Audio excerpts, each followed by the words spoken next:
Killer be killed, let's get it all condemned. We become the poor.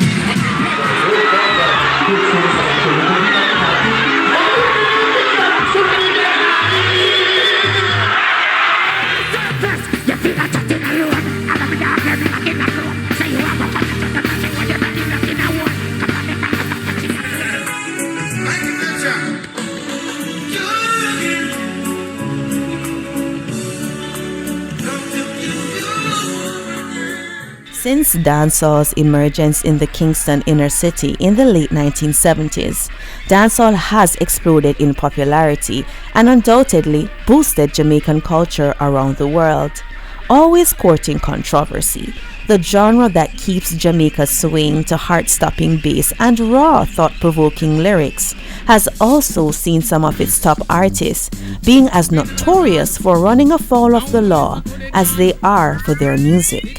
So in this video, I will be highlighting 5 Jamaican entertainers who found themselves on the wrong side of the law.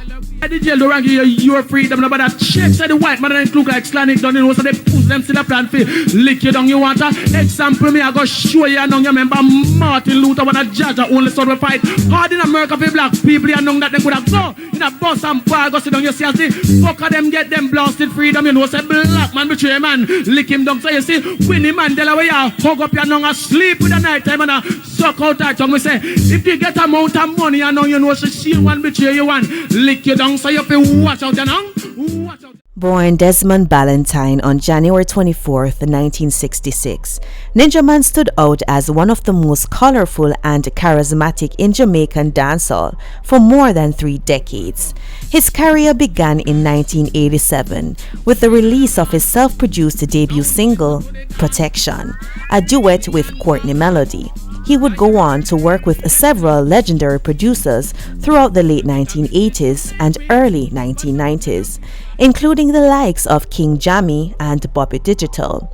His popularity shot up in the early 90s with Border Clash, Murder Them and My Weapon, firmly establishing his Bad Man DJ image.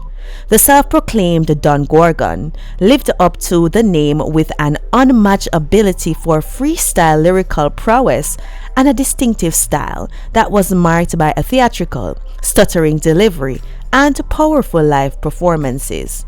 Ninja Man's troubles began in 2009 when he was arrested for his involvement in the killing of 20-year-old Kingston resident Ricardo Johnson. While out on bail, Ninja Man sought to clean up his image by speaking out publicly against the use of violence and performing his music through Down Sound Records. In 2017, Ninja Man's career ground to a halt when he was convicted of murder along with his son and another co-accused. He is currently serving a sentence of 25 years at hard labor and will be eligible for parole in 2042. Adams, here is my gun. Take my AK and 16 and M1. But leave my Beretta, I'll have one more night.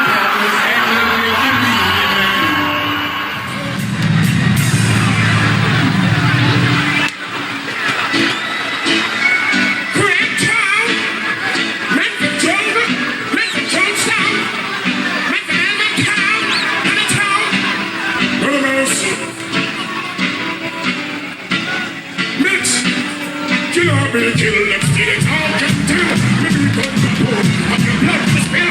Killer be killed, let's get it all condemned. We're told we gotta burn, let it go. Burn, ain't no. Born Rodney Price on June 12, 1972, in the Kingston ghetto of Trenchtown, Bounty Killer, whose father owned a small sound system, first tried his hand at DJing at 9 years old. Much of the gun violence that we hear in Bounty Killer's music is believed to have been inspired by a near-fatal injury he received while walking home from school at the age of 14. Soon after, Price began performing under the name Bounty Hunter for area sound systems such as Metro Media, Bodyguard, and Stereo 2.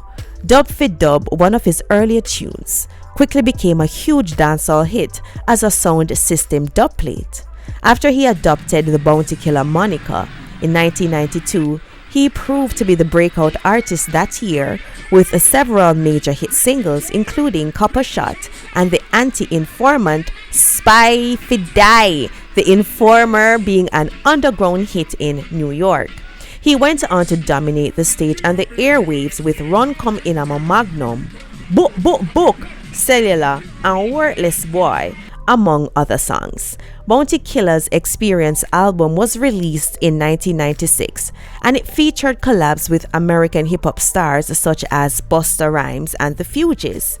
He was also featured in the hit single Hey Bae by the hip-hop group No Doubt. Bounty Killer is also known for skirmishes with Jamaican police. In 2007, the dancehall star was arrested on assault and other charges after he had an altercation with an off-duty policeman. 2 years later, he answered to charges of assault occasioning bodily harm on a pregnant woman. In 2010, he was one of 5 Jamaican entertainers to have their US visas revoked. Less than a week later, he allegedly attacked his former partner after she decided to end their 3-year relationship, reportedly threatening her life in the presence of the police. But despite all of this, Bounty Killer has escaped a prison sentence and has been trying to polish up his bad man image in recent years. Look me in the eyes and tell me that you care. Alright, look into my eyes, tell me what you see. Can you feel my pain? Give us a better way, things are really bad. The only friend I know. Listen to the voice, this is not a trend. No, you see me now. They be talking about them all the want to see. When they show us all, then we will show them peace. Born Sikaturi Alcock. Sorry, let me be professional.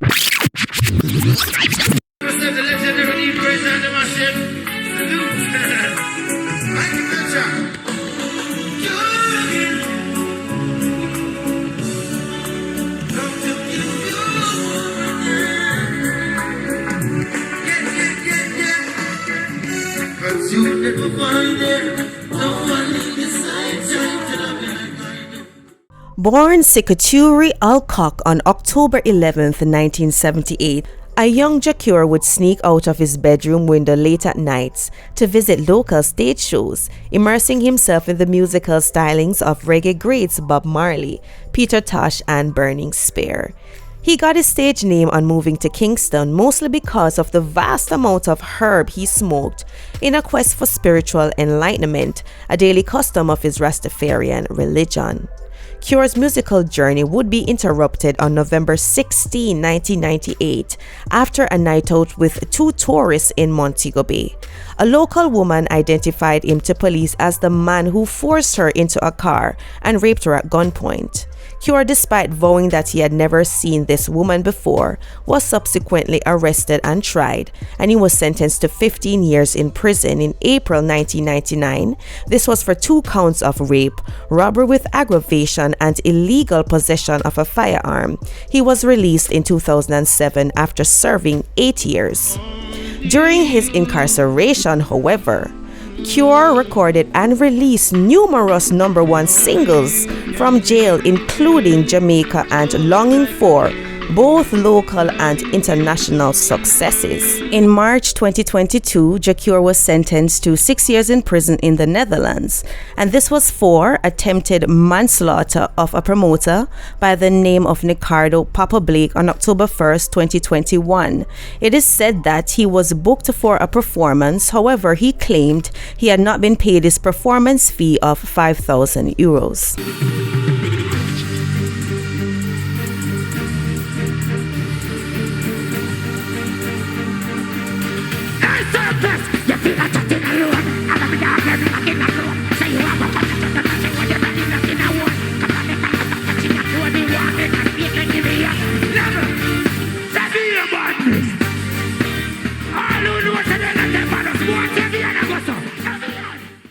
Leroy Russell, better known by his stage names Tommy Lee and Tommy Lee Sparta, is a dancehall artist from Montego Bay whose self-described gothic dancehall style has lent him to controversy within the dancehall scene. Tommy Lee began DJing in late 2008 at Sniper Studios in Flankers. This is in Montego Bay. It was there that he recorded his first single, Spartan Story, and later performing as an opening act for local artists, including Vybz Kartel. His single, Warn Them, released in 2010, was his first recognized hit. Some Boy Ling Power Chain on the 2011 So Bad Rhythm proved to be a breakthrough hit for Tommy Lee. Follow-up singles such as Bossa Blanc, Psycho, and Shook Uncle Demon further propelled Tommy Lee's career, leading to his booking as headline acts for Reggae Sunfest in Montego Bay and the Sting Music Festival in Portmore. In February 2014, Tommy Lee Sparta was charged in connection with lottery scamming activities and was listed as a person of interest by Kingston police in relation to a shooting in the capital. Evidence against him included claims that his laptop allegedly contained details of personal information of United States residents. In December 2018, the case was thrown out by a judge after Tommy Lee's lawyers submitted that prosecutors had no case against him. On December 14, 2020, Tommy Lee was arrested and taken into custody by members of the JCF Specialized Operations Unit. This was after a Toyota Mark X motorcar in which he was traveling was intercepted on Holborn Road in St. Andrew. He was searched and a 9mm pistol containing 18 rounds of ammunition was found in his waistband. He pled guilty to illegal possession of a firearm and ammunition, and he was sentenced to 3 years in jail on the firearms charge, but he was then slapped with another 2 years on the ammunition charge, and these sentences are to run concurrently. While Tommy Lee was doing his prison sentence, ballistic testing were done on bullet fragments from other crime scene, and it was linked directly to the weapon that he was doing time in jail for. The weapon is said to allegedly have 2 bodies on it and 3 cases of shooting with intent. Tommy Lee denies murdering anyone. July, so what can you tell us about the case? Well, I don't really want to talk about that now, isn't it?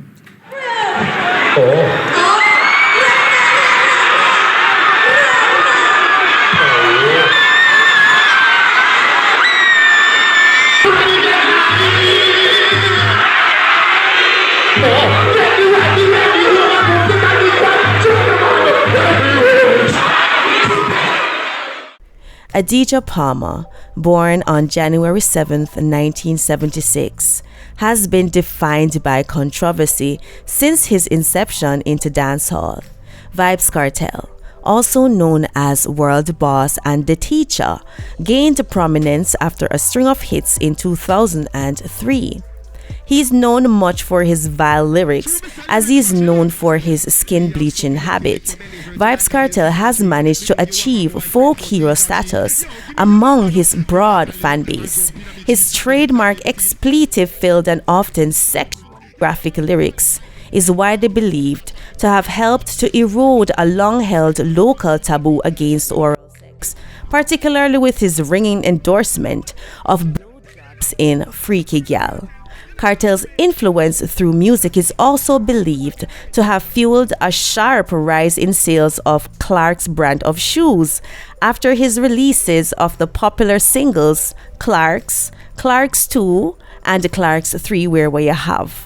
His commitment to lightening his skin was also celebrated in songs with the singles Cake Soap and Coloring Book. Vybz Kartel was arrested in 2011 on suspicion of involvement in the gruesome murder of 27-year-old Clive Lizard Williams. The 65-day trial was said to be the longest criminal trial in Jamaica's history, and it attracted extensive media coverage as we had stunned fans holding on to hope amidst overwhelming evidence against him, including that he had sent text messages suggesting that the victim's body had been chopped up fine. Williams' body has never been found. In 2014, Kartel and 3 co-accused were found guilty, and he received a sentence of life imprisonment with a minimum of 35 years in prison. Despite his life sentence, Kartel's hold on dancehall seems to be firmer than ever, and he continues to release new music. Fans have openly wondered how he has managed to remain productive while behind bars, speculating that he cut his vocals using a smartphone app. Whatever the reason, it's clear that Vybz Kartel's career isn't fading away anytime soon. So we have reached the end of the video, and I hope you guys found it interesting. Now, I'm not telling a lie, so many good artists are sitting in prison right now. We have Vybz Kartel, one of the greatest for ever do it. Ninja Man, one of the greatest for ever do it. And we have Tommy Lee, one of them man that would do the thing for Montego Bay and represent well good. And the only people we have missing from that right now is Popcorn and Spice. Popcorn and Spice, and we have the whole of dancehall sitting in prison. You know, them something that really hurt my heart, really. But I mean, if you commit a murder and you get the time, then duly deserved if you murder people, right? So if you're in a jail for murder and you get charged with it, it's more than likely that you probably did it. So, you know, me just still really vexed about that, but condolences to all the people that lost their lives as well. Alright guys, I'm gonna jump off this right now, and I hope you guys will like, share, subscribe, and comment. Alright, see you in the next one. Until then, take care of your nice, clean, beautiful selves. One love. Bye.